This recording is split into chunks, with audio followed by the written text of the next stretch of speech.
Hey folks, Real Honesty with Jarmithlin. I'm Jarmithlin, and these are my choices for best and worst moments, matches, whatever, in WWE in 2017. I already did the categories for NXT and gave my choices, and I hope you guys have watched that. I did work hard on that. I actually had to redo that list a few times. And I'm not going to be able to do listeners' choices or viewers' choices like I did last year. I simply don't have the time. I'm recording this before SmackDown the 19th. And in fact, a lot of my end-of-year shows, if they're going to be solo efforts and not done with the Derb, are probably going to be recorded this week, as my sister is actually going to be flying in for the holidays. And I'm going to be trying to spend some more time with family, though I will do a Raw Christmas review, provided that the episode's any good.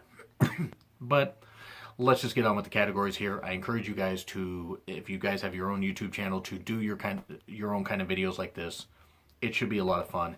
Let's get out and talk. Let's get out there, put our voices out there and our faces out there, and talk about some of our favorite and least favorite moments. And do it in all of wrestling. If you guys watch a ton of wrestling promotions, New Japan's had some blowaway matches. Impact Wrestling has had some good matches. Ring of Honor's had some blowaway matches. Lucha Underground still exists. Shimmer Wrestling's done well. So just let's talk about wrestling in general. But I'm going to talk about WWE here. And best feud, Braun versus Roman. As much as I'm not the biggest fan of Roman, I admit that he's put in some really, really solid efforts, and him and Braun have had great matches. They've had really good matches. I almost put Braun versus Big Show on this because every time they had a clash, it felt big. So, Braun versus Roman gets the nod. Worst feud, Goldust versus Truth. First they were teaming up, and it took forever, and then they didn't do anything with him, and then they started feuding, and then it went nowhere, and it just wasn't good. It just wasn't. I mean, any positives I had to say about it, like back when it first happened, wasn't just faded away really, really quickly.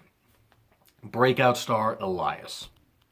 I never thought that character would get over. I admit, the worker, the guy, behind the character is an incredible worker. He has really improved. That match he had against Roman Reigns for the IC title open challenge, the very first IC title open challenge match that Roman Reigns had, was actually probably the best one that Reigns has had. I mean, I think he's only had a couple since. The one with Cesaro was really good, don't get me wrong. And the one with Jason Jordan was good. But the one with Elias, because you weren't sure how the styles were going to mesh. And Elias has taken this character that, honest to God, I thought was dead in the water, even in NXT. And has gotten over on the main roster. And he's done well, and he's gotten better. Even though he's been winning feuds that haven't really totally mattered, he's still been winning his feuds. And that's ultimately what it is. So that's great. And Elias, breakout star. I see him having a big moment and a big run in the Royal Rumble, the 2018 Rumble. I think he's going to do really, really well. I'm really excited to see what Elias does. He will taste championship gold, tag team or singles, in 2018 at some point. And don't move him to SmackDown. Keep him on Raw. Don't have him be one of the people in the shakeup. I think he could be a well-established Raw star in 2018. You want to move him in 2019, fine, but keep him on Raw for the next year. Best theme, The Revival. Love The Revival. Forever The Revival. Worst theme, Jinder, mainly in part because Jinder's just boring. But it's just not a good theme. That or Enzo's theme. But Enzo, it's the same theme that Enzo and Cass had, and I sort of enjoyed it for a while. But Jinder, just because it's ridiculous and it's not fit. They're trying to make him an epic talent, and he's just not. Best tag team, Sheamus and Cesaro. Sheamus and Cesaro. I love Sheamus and Cesaro. There's been a host of really good tag teams this year. Even as they've been doing some of the same feuds in Raw, SmackDown, even NXT, they've done some of the same stuff, but they've still kept it fresher. Sheamus and Cesaro have been a blowaway tag team. The Bar, they're doing great. I hope Sheamus doesn't have to retire anytime soon, but they're a great team. Worst tag team, the Sings, and that's not even knocking the Sings as talent. The Bollywood Boys are great talents, but they've been used like shit. They've been absolutely used like shit. And I was gonna put Goldust and Truth, but they broke up. The Sings have been together for pretty much the entire damn year, and it just hasn't. They need to get them away from Jinder. It's not a group that's working anymore. It's just, I watched Jinder beat him up on SmackDown either tonight on the 19th, or watch him beat him up like just after Christmas. Need to get the Sings away from Jinder and put Jinder on Raw, or put the Sings on Raw or something like that, and Trey Gallows and Anderson or something like that. You just need to do something, because the Sings should not be in this category. They are a great team. I was going to put the Colones on here, the Colons as I call them, but they had been injured for most of the time. I almost want to put Gable and Benjamin, but Gable and Benjamin are really good athletes. It's just the theme, isn't very good. Best return, the Hardys. Clearly, Hardys returning to Mania 33. Absolutely just wonderful. Just wonderful. Haha. I can't do the Matt Hardy laugh. Or, yes. Oh, I sound like a dying goat. Anyway. Worst return, the Revival, because when they debuted, it was cool, and they took out New Day, and then they got injured. And then they returned again and fought the Hardys and everything. And then they got injured again. Now they returned. And hopefully they do well. I really hope 2018 is a lot kinder to them than 2017 on the main roster was. Because I love the Revival. And now we go to Best Female Champ, Alexa, clearly. Alexa's been on the main roster, mind you. Alexa has just been a great women's champion. I appreciate all the efforts that Charlotte does, and Charlotte is a great athlete. I'm not the biggest fan of Charlotte, personally. I'm not saying she hasn't worked hard. I won't say that. But I'm more of a fan of Alexa. Yes, her work needs to improve in the ring. But she's got the persona and the character down really well. And her work is good. It's not great. It'll improve. But I think she's just been perfect as like a little, devilish heel. And then worst female champ, Sasha. Because anytime she won the title, she never fucking defended it successfully. It was bullshit. I almost wanted to put Bayley as champ, but I got Bayley in another moment here. Sasha as champ. Anytime she won the title, it just didn't do anything. Ridiculous. Just, good God. I mean, ugh. Anyway, then we have Best Male Champ, Miz. Miz, clearly. He is the IC champion. I'm not giving it to Brock. I'm not giving it to Jinder. I sure as fuck ain't giving it to Jinder. I would have put Bray on here had Bray held the title for longer than about the time it took me to sneeze. But Miz as IC champion, it really, really worked. It really worked. He did the best he could with the IC title. I'm not giving it to Reigns because one, Reigns only had the title for a few weeks, and two, I don't really like Roman Reigns. I give Roman Reigns credit for being a great athlete. I don't care for the guy. Miz always tried to make the IC title mean more, even if his work is not great, and it's not. His in-ring work is not great, but he's got a great character. He's got a great persona, and is such a good talker. So, anyway, Miz is on there as best champ. Worst champ, Enzo. I hate you, Enzo. I hope that you're never allowed to wrestle in 2018. Can't stand you. It's never going to watch this. I can't stand Enzo. I hate what WWE is doing to the Cruiserweight division. It's a fucking abortion. Oh, Enzo's getting nice at 205 Live or whatever. Okay, he's making a mockery of the wrestling business. And he is. I mean, sorry, if you guys are fans of Enzo, fine, cool. I mean, I'm not going to say that you guys are bad for being fans of Enzo. But Enzo's a fucking idiot. His talking has gone down way more. He's not any kind of... Talking has gone down way more. I can talk. No, his promos are not... I don't even pay attention to half of what he says because I'm just waiting for somebody to come out there. Cedric Alexander to give him a lumbar check. Hideo Itami to hit him with a go to sleep. For everybody to beat the shit out of him and actually make it so he can't wrestle anymore. And just can't wrestle anymore. So he can be a manager. So he can actually, get good heat. Because he can get good heat. He's just lousy in the ring. He's like watching Sable and the Ultimate Warrior mesh together. And with about the same passion for learning wrestling. But Enzo, yeah, absolute trash champ. An embarrassment to what they've done to the Cruiserweight Championship. And Neville gets an honorable mention for best champion because he did great with the Cruiserweight title, despite the fact that they were like, oh, he's not marketable. And they gave him one of the worst shirts ever. Please have Neville come back in 2018. Go to SmackDown. And he can be a heel. I don't care. Just get Neville back. You need a guy like him. Though he could do well in New Japan and everything, watch him go to Wrestle Kingdom 12 if his contract's up. His contract won't be up by then, but watch that happen. But Enzo, yeah, I can't stand you one bit, you stupid rat-faced son of a bitch.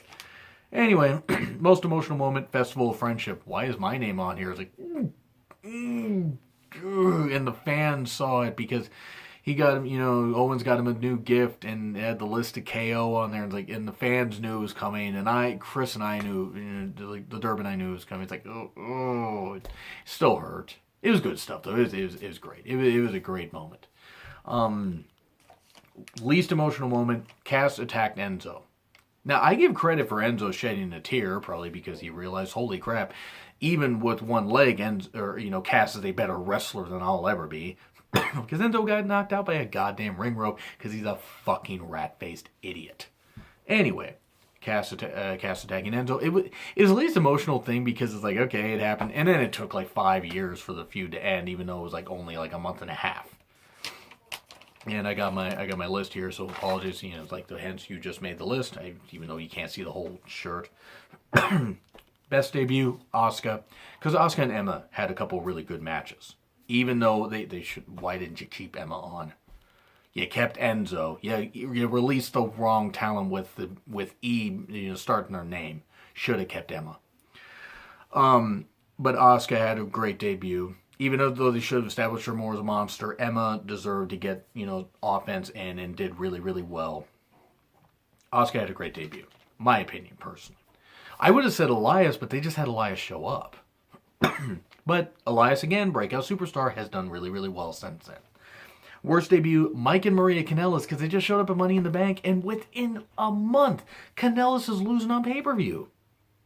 Now, part of that was, he's had prescription medication addiction, I believe pain pill addiction. He's gotten clean. Him and Maria are expecting a child. Great. I don't think Mike Kanellis is ever going to be used all that well. I think for the length of his contract, he might get sent down to NXT or something like that. Maybe a move to Raw might work. But you would have to have Maria back there by his side because unfortunately with Mike, it's just not going to work unless that's the case. But worst debut just because it was cool that they showed up, and then the feud with Sami Zayn seemed never ending, and then they started not using them. And I understand the pain pill addiction, but I'm not going to go into that. I'm glad the Mike's clean, and I'm glad him and Maria are going to be expecting a kid soon.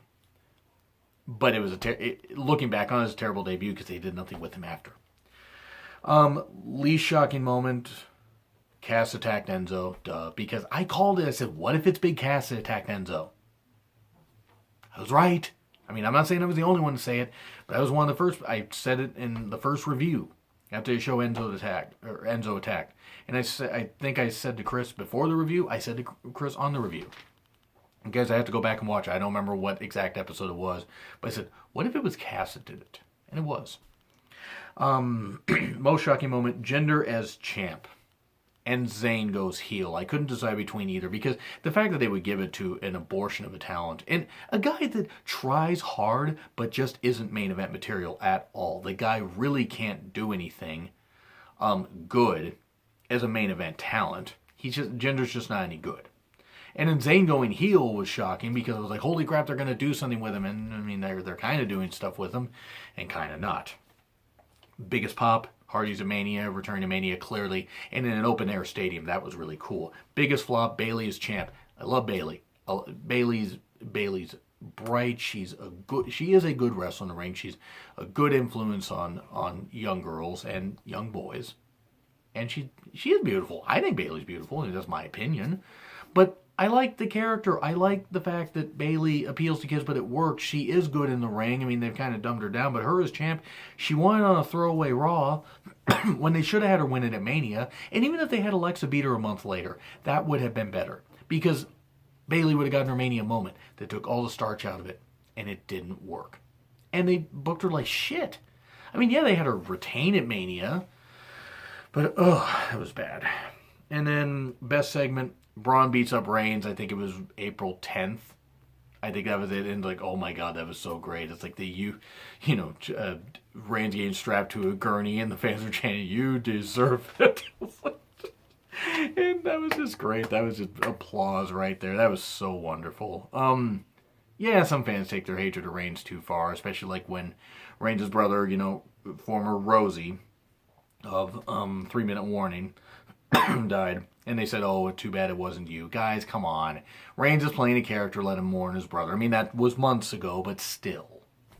Come on. I may not be a fan of Reigns either. I'm not even a fan of Enzo, and I wouldn't wish that Enzo's family died.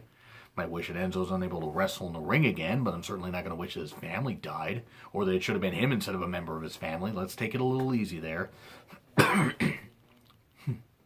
But then, worst segment, anything with Enzo. Just Enzo dragged down anything that he did. Or This Is Your Life. The Alexa Bailey thing, and oh my sweet Jesus, that was embarrassing. Absolutely fucking embarrassing. Oh God.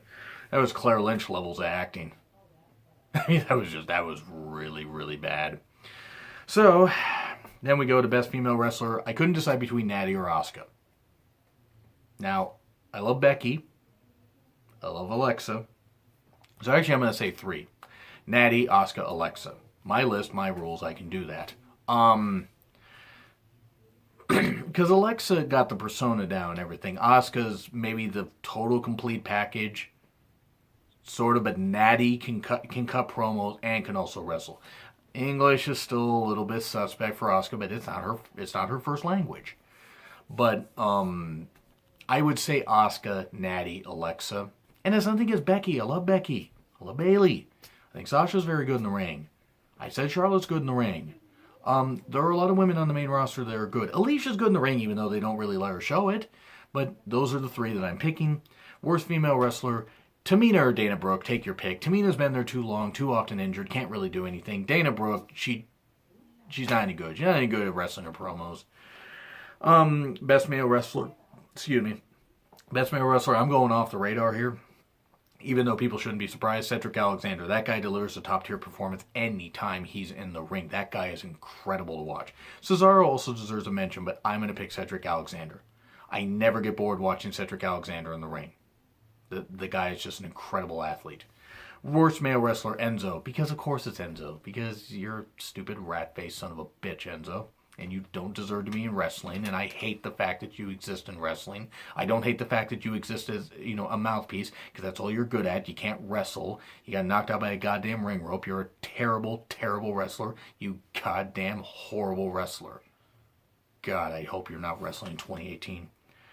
He can be employed. I just don't fucking want to see him. I just don't fucking want to see him wrestle at all. Anyway, best pay-per-view, Great Balls of Fire, exceeded my expectations and was actually a really, really well-wrestled match. Up and down the card. Now, were there some that were a few stumbles? Sure. But it was still really, really good stuff. It's also featured one of my favorite tag team matches of the year, Sheamus and Cesaro versus the Hardys, 30-man Iron Man match. Worst pay-per-view, Battleground. It had the Punjabi Prison match and a lot of other stuff. New Day versus Usos was really good.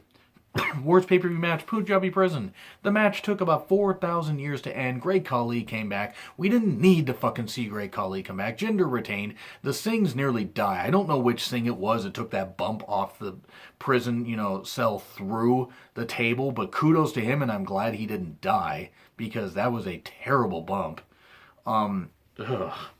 But just Battleground was just terrible.